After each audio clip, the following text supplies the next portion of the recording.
What was your job in the military? I was a helicopter mechanic. Or the job duty that I had was a combat medic. So the ships, the big battleship, supply ships and stuff like that, that's what we did. I was on a ship for a year.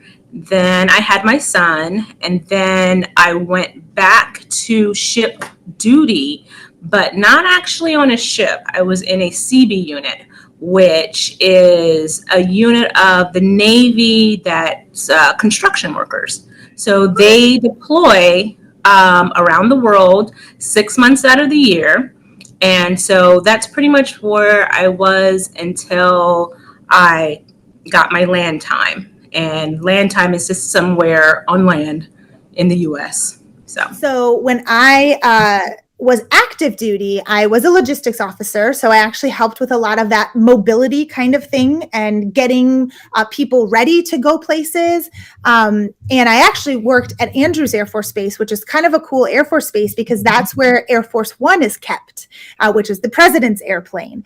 And so I got to see some of the behind the scenes stuff that goes on for Air Force One, like they have special playing cards that they keep on Air Force One and special little packets of presidential M&Ms and things like that. So that was kind of cool. I was a military policeman. Enemies. We also, the part I did is we logistically moved troops and equipment and whatever else needs moved in those gigantic cargo airplanes to wherever it needs to go. So, and a bunch of other things too. I mean, the Air Force is just, like any other branch of the military, not just about planes or just about, boats or anything like that. So there's a lot of jobs that take place to keep those planes in the air. A little louder. Yep. What traits are needed to be in the military? Another trait is be a team player. Definitely. You've got to be able to get along with everyone. Don't necessarily have to like everybody, but hey, if you're there to do a job, get the job done. I would say a lot of discipline and a lot of perseverance. So the way I wound up in the military is that I did my undergraduate degree at the United States Air Force Academy. And there are 4 military academies. There's West Point, which then kind of feeds into the Army. There's Annapolis, or the U.S. Naval Academy, which feeds into the Navy. There's the Coast Guard Academy, and then there's the Air Force Academy. And one of the really amazing things about those military academies is that you get this amazing world-class education for free. Actually, you don't have to pay to go to school there. And then when you graduate, you owe a commitment to the service that you that is, associated with your military academy. So if you go to the Air Force Academy, you owe a 5-year commitment then to serve in the Air Force. But again, that means you have a guaranteed job after you graduate. So it's a really great path. I think if you're not maybe sure what you want to do, well, the military will just tell you. There are a number of traits that will be good for someone who's in the military. You have to be disciplined. You need to be a self-starter, meaning you don't have to have people tell you to do everything that needs to be done. You're going to get out and do what is necessary. You have to be able to work with other people from all walks of life, all religions, socioeconomic backgrounds. So you absolutely have to be a good teammate. Well, I think you need to have definitely the number one thing is attention to detail. Okay. Like you need to understand directions very thoroughly down to every little detail.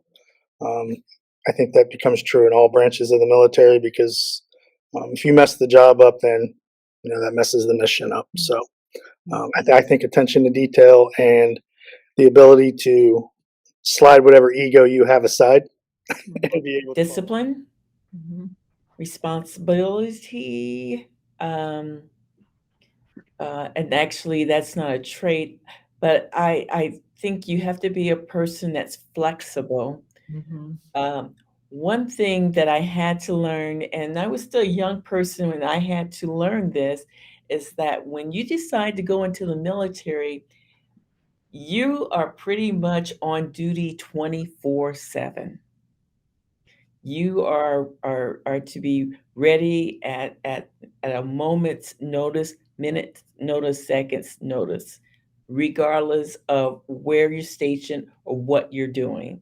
Okay. And I don't think I realized that concept that, I was responsible for being at a certain place, at a certain time, 24/7, regardless of my family life, anything else that was going on. And that's true even as a reservist. In the Interesting. military. You have to be in good health. You have to have a high school education. You have to be able to work in a structured environment where people give orders. You have to be loyal. You have to be real loyal. And you have to be a good team player. What's one of the best parts about being in the military? I'm gonna say the camaraderie. The one thing I do miss from being in the military was you hear the brothers all the time, or my brothers and sisters in the military. I think it's the relationships that you build, knowing that you're all for the people of this country, and just serving a bigger purpose than yourself. My favorite, travel. I remember going to sleep in San Diego and waking up off the coast of Washington State. So it's just that ability to just move. I love it. I think the opportunity to see the world. There are so many travel opportunities when you're in the military. I didn't stay in the military long term, obviously, since now I'm an orchestra teacher, but I have a lot of friends who did. One of my best friends from the Air Force Academy, he has had the most amazing career. I mean, he was a pilot. And he trained other young pilots, but then he's learned, I think, 3 languages in the military. He speaks Spanish, he speaks Portuguese. I think the Air Force is now paying him to learn how to speak French. He had a stint in the Dominican Republic, so he served there for like 2 or 3 years. He was in Colombia for 2 or 3 years. So really cool opportunities to see the whole world. Well, you get to meet people from all over the country, from all walks of life, rich, poor, black, white. That's probably one of the best things. You get to travel all over the world. I've hit most every state in the United States, and I think 27 different countries. You make really, really good friends. What interesting things do you use in the military? Well, again, I mean, there's such a breadth of things that you can do and jobs that you can have. And so really, I mean, if you think about it, pretty much anything that you can do in what we would say is the civilian world, you can also do in the military world. So if you want to be a dentist, the military has dentists, and they'll even send you to dental school and pay for your dental school. If you want to be a doctor, the military has doctors. If you want to be a lawyer, the military has lawyers. So, if you're really interested in technology or aircraft, there's so much cool technology in aircraft. So when I was at the Air Force Academy, one of the cool things that you can do is you can do jump, which is parachuting. So you can jump out of an airplane. So I did that. I did it 5 times. I don't think I'd ever do it again. But then one of the other cool things you can do is called sail. It's called soaring, actually. But you fly a sailplane. So a sailplane is a plane that doesn't have an engine. And you can do this when you're in college. And so basically you get towed up into the air by an aircraft that does have an engine. And then they let go of you. And the sailplane then, sails and kind of floats back to the ground. So yeah, there's so many cool technologies and, aircraft systems and just all sorts of stuff that's available to you. Well, for me, the funnest part was the helicopters. We get to fly around and do all kinds of crazy stuff. What? Well, we have all kinds of interesting gear of course, everyone wants to know about the type of weapons that we use, but that's the boring stuff. We had trucks, Humvees, MRAPs, which stands for mine resistant, anti, what is it? Mine resistant, anti something or other. I can't even remember anymore. But the trucks that we got to drive, we got to use night vision goggles, got to fly in helicopters. There was all kinds of gear that we got to use. What positive impact has serving in the military on your life? It's helped me keep promises. It's helped me see the bigger picture kind of like everywhere I go. You know that you have a part in a bigger picture. The military kind of helps you see that. You literally are, whether you're a CB or you're actually the captain of the ship, you have your role. And whether you're just, starting out, you get to see, the military helps you see, look, this is a great big world out here, and how you leave your mark is, determined by what you put out, what energies you put out there. Not a lot, but I'd say that one of the biggest things is probably loyalty to things. You know what I mean? Like I said, it kind of ties back to that camaraderie piece with building those relationships with people. I think you learn a sense of loyalty and, the old adage of treat people the way you want to be treated. And because when you're that close with people, then, you really care about their well-being and everything. You So, were asking I think about like the traits that you need to be in the military, and we were talking about like discipline and perseverance. And I think those are probably the lasting impacts that the military has really had on me. To make it through any of the military academies, you have to be pretty tough. A lot of cadets drop out and they don't make it to graduation. So you have to really be willing to work hard. You have to be willing to take a lot of direction. Sometimes it's direction you don't like, and you just have to kind of buckle down and do it. And I think that determination, that perseverance, that willingness to just kind of work hard and push through it, I think those are traits that have really carried me through lots of things in my life, both professional and personal. And so I think those are really probably the most lasting things. That, and also making a lot of amazing friends. I don't really keep in touch with the people that I went to high school with, but I do keep in touch with the people that I went to the Air Force Academy with. And they're probably my best friends because you go through all these really tough things together. And so it's a really lasting bond, and you meet really amazing people that go on to do great things in life.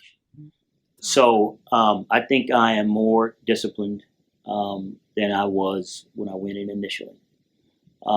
I tend to understand people who are different than I am, probably better than a lot of people would, because of my service, because of my time in other countries like Iraq, Afghanistan.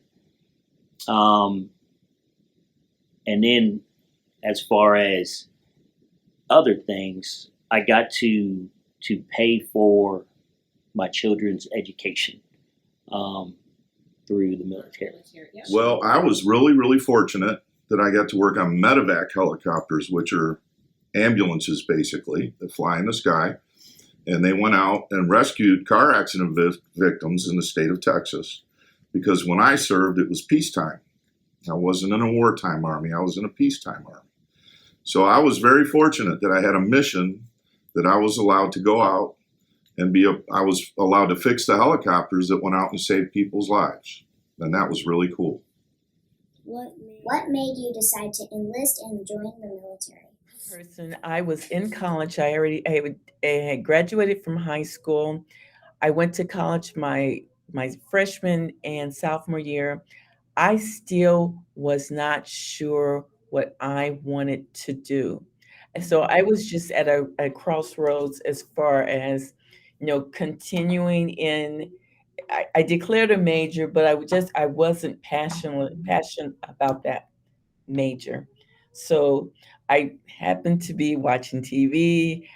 They had that commercial. But I was at a place as a young person where I just wanted to do something different, and I wasn't ready to commit to school yet. Two-parter. One, I wanted to get out of Ohio. I wanted to travel. I wanted to see the world. I was a year out of high school, and I'm like, this is it. This is all. I mean, I worked so hard to graduate that high school, and it was like, yay, yay, yay, life is going to begin, and this is all. So the Navy came knocking on my door, and I was like, oh, okay, sure. And then the second part was schooling. That was the only way I could afford to go to college, was, with the backing of the military. So. Wow, that's a good question. I was so young, but yeah, I needed a positive environment to go into where I could learn how to interact with other people. I met people from all over the world. Well, originally I joined just to pay for college, or to help pay for college. I got in and found out that I enjoyed it tremendously and stayed for 27 and a half years. What advice would you have given to your younger self going into the military? Was it I think I probably just would have said, like, kind of what I know now, like, just work hard and do the best you can. And if those other people can do it, you can too. I remember, when I was in basic training, and so basic training is like what you see in the movies, right? Where they're always yelling at you and you have to do a ton of physical activity, and you're always doing push-ups and running and getting yelled at. And I remember when I was in that, I would look at some of these upperclassmen, and particularly women, because there were not a lot of women. It's only about 15% female.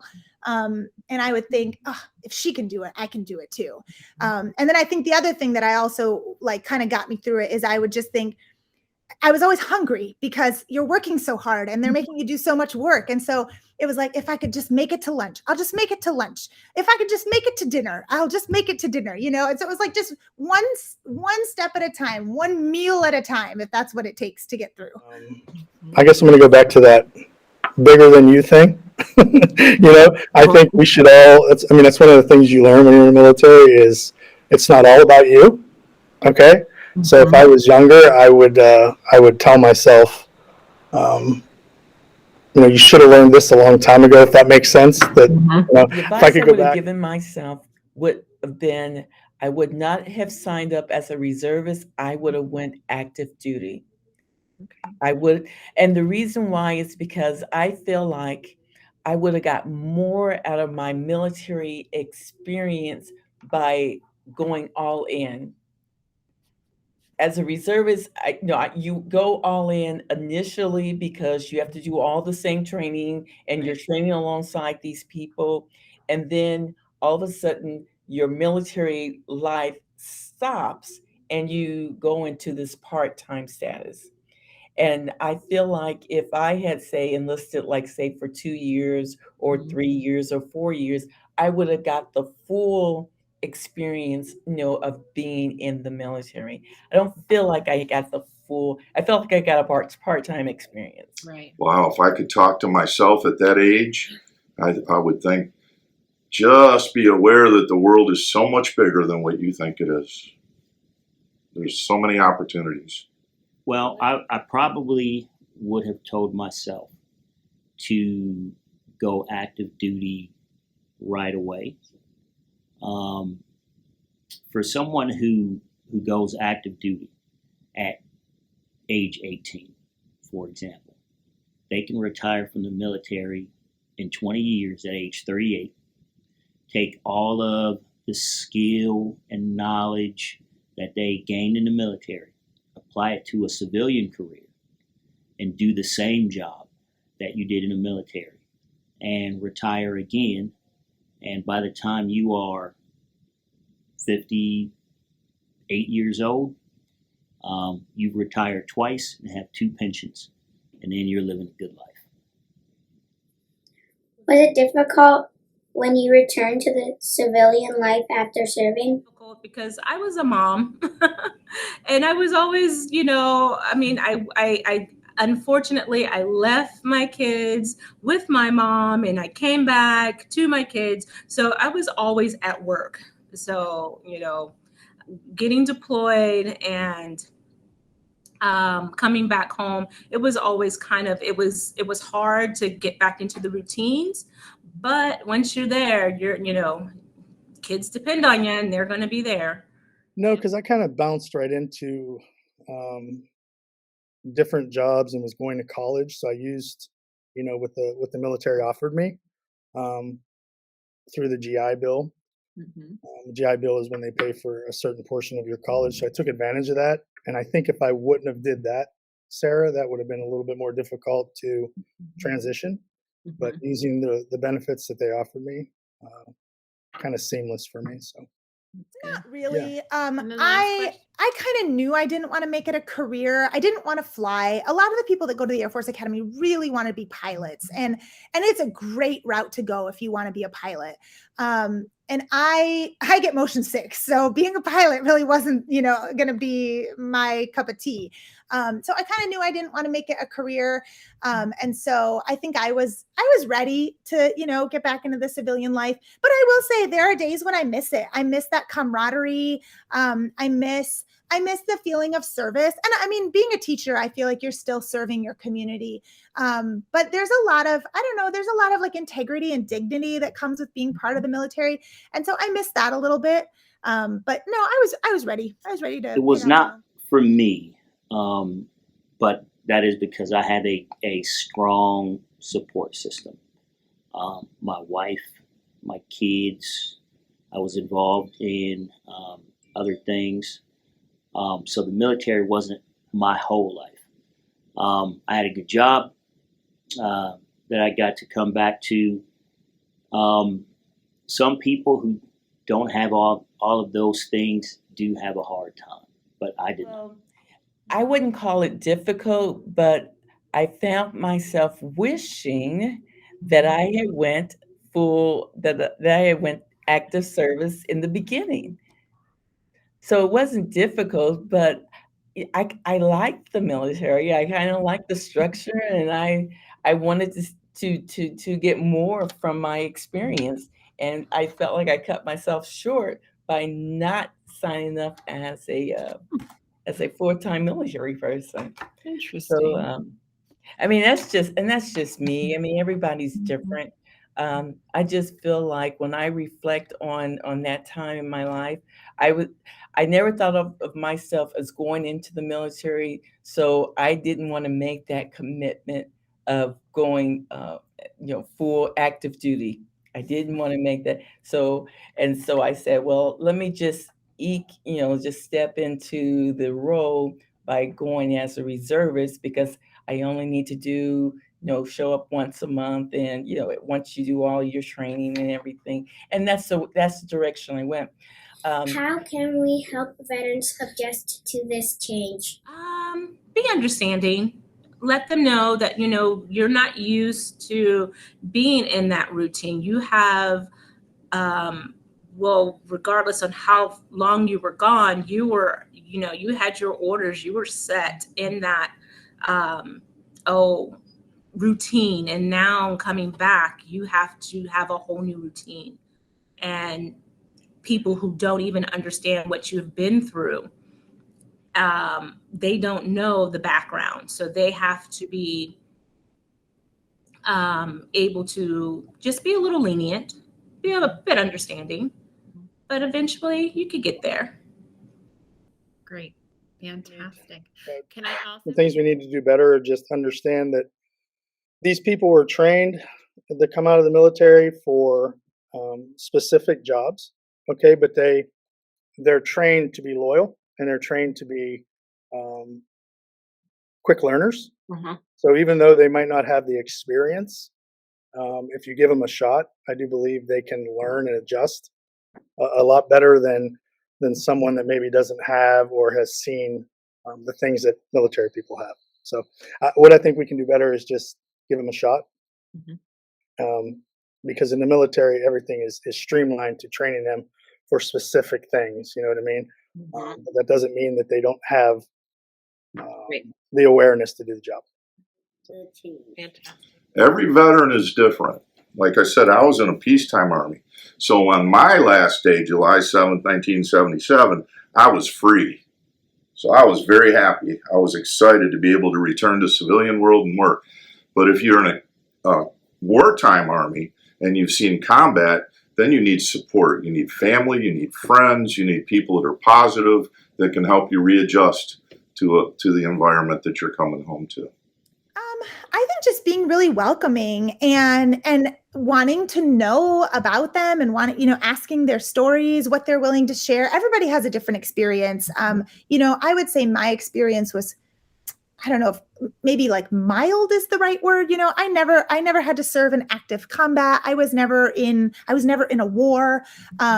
But certainly some people are. So, some people are willing to share more than others. And again, I just think if you're welcoming and you just value them, and that's actually one of the things I feel like New Albany has done such a nice job of in the last maybe 5 years, is all of a sudden I feel like we have started to kind of recognize our veterans, and I think it's really nice. So if there can be some kind of gap or some kind of bridge that will allow them to go into a civilian job based on the information or based on their experience in the military, I think that would help people a lot.